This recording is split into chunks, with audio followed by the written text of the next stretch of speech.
You know, some stories don't just entertain you, they haunt you. They get under your skin and ask these questions we'd all probably rather avoid. Think about it. In an age with all the information in the world at our fingertips, have you ever felt like you know more, but you understand less? Well, that exact feeling is right at the dark heart of the legend of Faust, a timeless horror story about knowledge, despair, and a price that no one should ever be willing to pay. So let's step into the shadows and take a closer look at this devil's bargain. This right here, this is the cry of our main character, Dr. Faust. And you gotta understand, he's not some fool lusting for power. No, he's a genius. He has climbed to the absolute peak of human knowledge, only to look around and find nothing. Just a terrifying, empty void. This isn't the start of some grand quest for enlightenment, it's the bitter end of one. I want you to just picture his study for a second. It's candlelit, it's overflowing with books, scrolls, complex instruments. I mean, it's basically a monument to the human intellect. But for Faust, it's become a prison. Every single book on those shelves is just another reminder of his failure to find one single, satisfying truth about why we're even here. I mean, this guy has literally done it all. He says it himself. I have studied, alas, philosophy and jurisprudence and medicine too. And saddest of all, theology, with ardent labor through and through. He spent 10 years mastering every single major field of human thought. And his big takeaway? He's no wiser now than when he first started. And that's the key here. His despair is absolute. It's not just a bad mood. It's a deep spiritual sickness that comes from the death of all hope.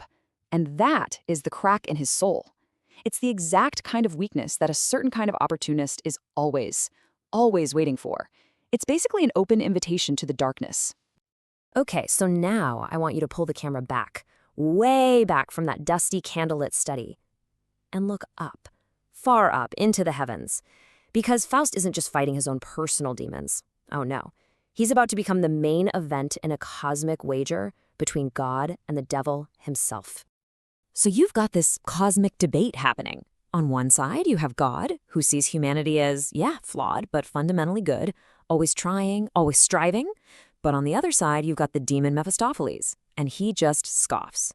To him, man is just a pathetic joke, a long-legged grasshopper whose so-called gift of reason just makes him more savage than any animal. He's absolutely convinced any man can be broken. And just like that, the bet is on. Mephistopheles wagers that he can take God's favorite scholar, Faust, and drag him right down into the mud. And God, who has faith in Faust's spirit, basically says, go on, give it your best shot. Meanwhile, down on Earth, Faust has absolutely no idea that his soul has just become the grand prize in a divine game. So back on Earth, Faust's despair is pushing him over the edge. He goes from academic study to straight-up sorcery. He performs a dark ritual, summons a spirit, and who shows up? None other than Mephistopheles, cleverly disguised as a harmless, wandering friar, ready to make an offer. And this moment, right here, this is what gives us the famous term, a Faustian bargain. It's the ultimate deal, isn't it? You trade something eternal, your soul, for something temporary. Earthly power, pleasure, knowledge, you name it. And Faust, feeling like he's already hit rock bottom, is all ears. The details of this deal are just so brilliantly evil. It's not for a set number of years like in other stories. No, Mephistopheles will become Faust's slave here on Earth, giving him anything and everything he could ever want. In exchange, Faust's soul is forfeit, but only, and this is the genius part, at the exact moment he finds a pleasure so perfect, a moment so beautiful that he says, "Stay a while, you are so fair," and begs for time to just stop. The devil is betting that nothing on Earth can ever truly satisfy a human soul. The trap isn't just the deal itself, it's the endless, hungry nature of human desire. And this just hammers home how final it all is. This isn't some casual handshake. Mephistopheles insists the contract has to be signed with a drop of Faust's own blood. It's a physical, binding seal.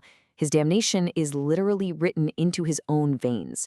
There is absolutely no going back now. All right, so the pact is sealed in blood, and Mephistopheles, he does not waste a single second. The entire world, with all its forbidden secrets and experiences, is now an open playground for Faust. The desperate grand tour of sensation is about to begin. He gets everything he ever dreamed of, and more. Mephistopheles conjures the actual spirit of Helen of Troy, a beauty so perfect it's almost painful to look at. They feast on magical wine in fancy cellars. They travel the world in the blink of an eye. They witness incredible displays of sorcery. It is just a dizzying, non-stop whirlwind of magic, spectacle, and pure raw power. So, does it work? Does this flood of wonders finally cure his despair? Not even close. It's just a distraction. He's trapped in this frantic cycle, just lurching from one high to the next. That line, "From longing to delight I reel," captures it perfectly. He's not finding fulfillment, he's just reeling, stumbling through a world of illusions, with that same old emptiness still gnawing away inside him. But here's the thing, this kind of pursuit, it doesn't happen in a vacuum. Faust's little adventure might be magical, but the consequences? Oh, they are horribly, brutally real. His quest for self-gratification leaves a trail of absolute wreckage, and it's innocent people who pay the price. So along the way, Faust actually feels a spark of real emotion for a young, innocent woman named Gretchen. But of course, even this is tainted by the deal he's made. Her brother, Valentine, who is fiercely protective of her, finds out Faust has seduced her. He challenges Faust to a duel in the street. And in the fight, with Mephistopheles' dark magic guiding Faust's sword, Valentine is killed. Just like that, murdered in the cold street. And this is where the true cost of Faust's bargain really comes due. The tragedy just starts to snowball. Faust abandons the now pregnant Gretchen. The sleeping potion he gave her to sneak into her room, it was too strong, and it killed her mother. Now her brother is dead by her lover's hand, and she is completely alone, branded a sinner. The weight of it all is just too much, and it drives her mad. In a haze of despair, she drowns their newborn child. She's caught, thrown in prison, and condemned to death. Valentine's dying curse is just so horrifying because it captures the public nature of her ruin. He's basically saying her shame will be so great that she'll be hated by the very daylight itself. Faust's private search for meaning has led to the complete and utter public destruction of an entire family. That's the real price. In the end, Faust finally gets it. He has this moment of terrible clarity. The magic, the travel, the women, none of it even touched the real problem. His true enemy was never Mephistopheles. It was that brooding anxiety, that deep discontent he started with, what the text calls care. The devil didn't damn him, he just handed Faust the tools to damn himself. And so the story leaves us with that same chilling question. We all have that feeling, right? That yearning for something more, for some truth that's just out of reach. But the legend of Faust is this timeless, powerful warning: be very, very careful what you bargain for, because some voids can't be filled. They can only be made deeper.